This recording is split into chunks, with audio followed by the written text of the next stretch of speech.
Hey guys, in today's video we're going to be talking about 3 different solo hacks.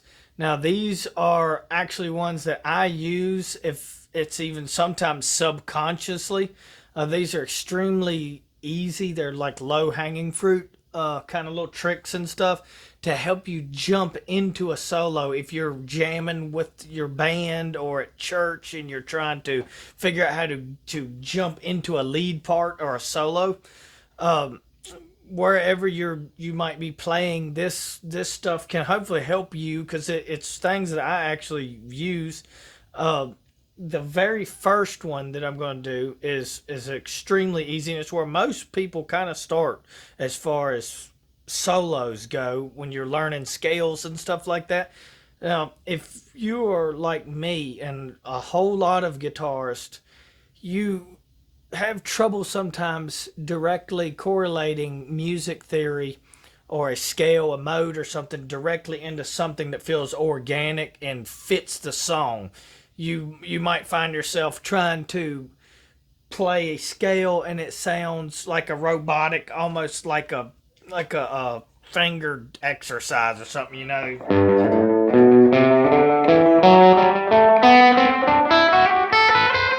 Something like that where you kind of like, man, I don't know how to make it my own. Well, a lot of that comes with the more practice, the more you get to jamming with people and stuff. You start developing ways to put the notes together where they're not in an exact order like that. But let's get on with this first one. Now, this first one has to do with the big E string. And when you learn scales and stuff, you usually kind of figure out the root note from that big string and kind of play within a box shape. You have your pentatonic, your regular old, like a blues pentatonic,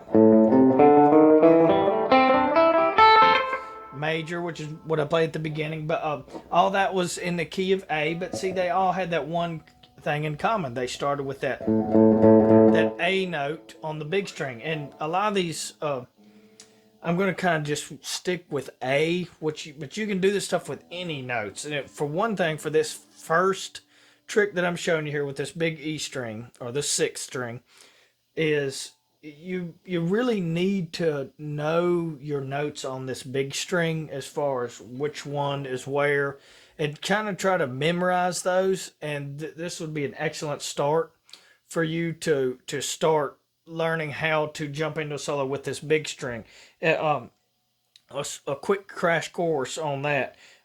You got your E string, F, F sharp, G, G sharp, A sharp, B, B sharp, or C. I mean C sharp, D, D sharp, E.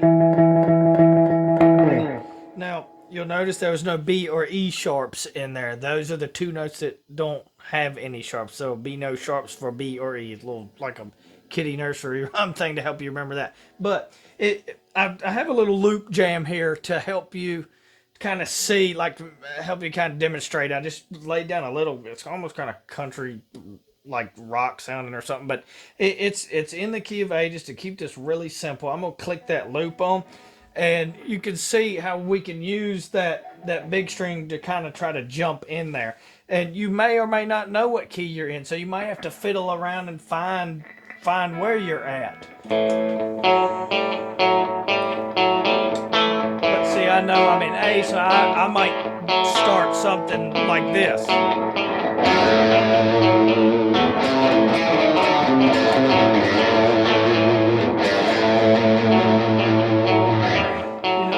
Something that's kind of simple on that big string. But with all of these, if you start every single solo with that big string, they're going to all start sounding the same. So that's why in this video, I'm kind of showing you 3 different things to kind of give you 3 different tools to do some different stuff with. But all of these have music theory involved in them. Obviously, everything on this fretboard is part of some kind of scale or mode. It's all linked together. But that one is a way I would find by using my big E string. Now, you can see you start memorizing the way other notes correlate with that note. You know, you have a one full step here, you know, that A to the B, you know, and you can see if you want like kind of a half step minory thing, you know, depending on what kind of actual music you're playing. But you'll learn to kind of figure out how you want to start something from there. You might even want to do more of a power chordy kind of formation, like.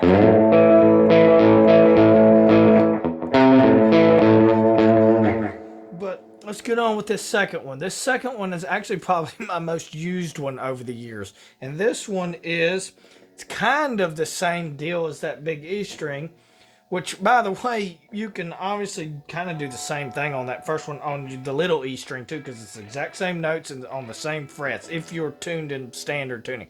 But the second one is the G string method, and it's, as goofy as that sounds, it's actually my favorite string to use for some reason, because it has that, it's high enough, but it's also mellow enough to not be full out shred, you know, up there way up on the neck too. Like I like to use this area of the neck myself for a lot of music that I play.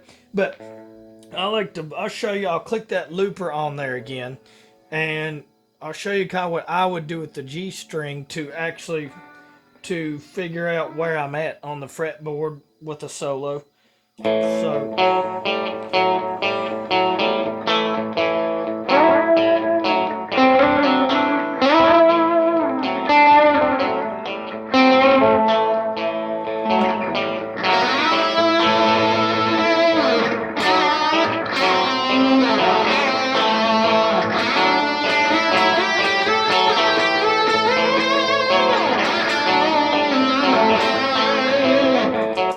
and I'll show you kind of why I use the G string a lot. Which, by the way, I have a real goofy short with the G string in there. I'll put that in the description so you can check that out. But all seriousness, this string is, you can do a lot of very easy little bendy things with it, and things that are just, I don't know, it's a good gateway to get into a solo. You know, like say for instance you're in that A pentatonic, you can take that,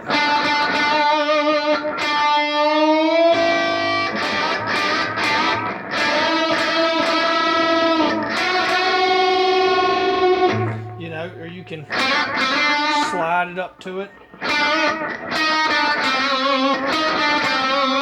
But once you kind of find where you're at with that string, especially if you know some scales and stuff, and you can kind of visualize the fretboard as a box, you know, like you're looking at a box that you found yourself in. And yeah, you can get out of that box, as you probably know, or you should know, once you hit this 12th fret, it starts back over again. You have, you know, you're back to, you know, F up there, you know, G down here.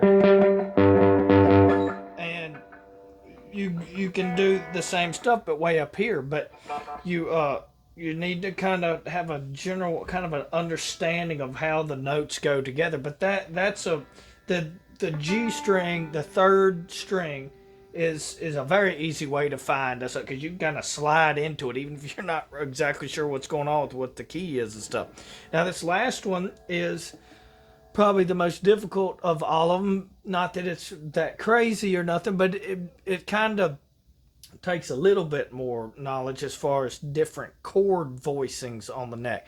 And this third one is using actual chords in the key you're in, but kind of turning those into lead lines. And I'll show you what I'm talking about here. All right, so you have the cowboy chord, right? The A. Regular old A that most of you probably learned right off the bat when you're taking lessons, or some of the first things that you've learned is the cowboy chords up here. You know? But as you know, there's more than one way to do these chords in different ways up and down the neck. And since we're talking about A today, I'll show you just a few of the A chords and how I would use them to kind of jump into a solo with a different chord voicing. Now, all right, let's click that loop on. You have an A right here. So you have your F, your regular F. You can slide that up anywhere on the fretboard and it's going to be a chord somewhere, you know. F. It's kind of like the bottom half of a power chord, basically. G, you have the A. But you have that A, which is like an F, but up here on at that box, which you're on that 5th fret. So you could use that chord, or you could use this one. Here's another one. It's shaped like the D that we all know, but you can play it up here on that 9th fret. See, that's an A too. So see, you can use that knowledge if you know some chords and stuff in different places, to even if you're not 100% sure of a good scale or something or what sounds right, you kind of use your ear to jump in there with a chord that you know. So I'll kind of demonstrate a couple different of those chords. You also have a, there's all kinds of different ways to play these chords. And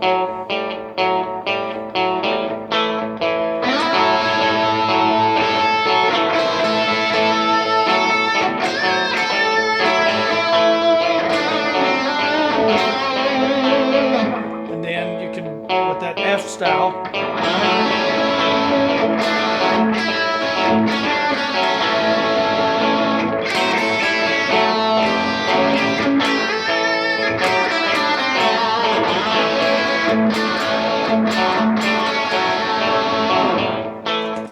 and that's just some ways that I use to figure out where I'm at and to jump into a solo.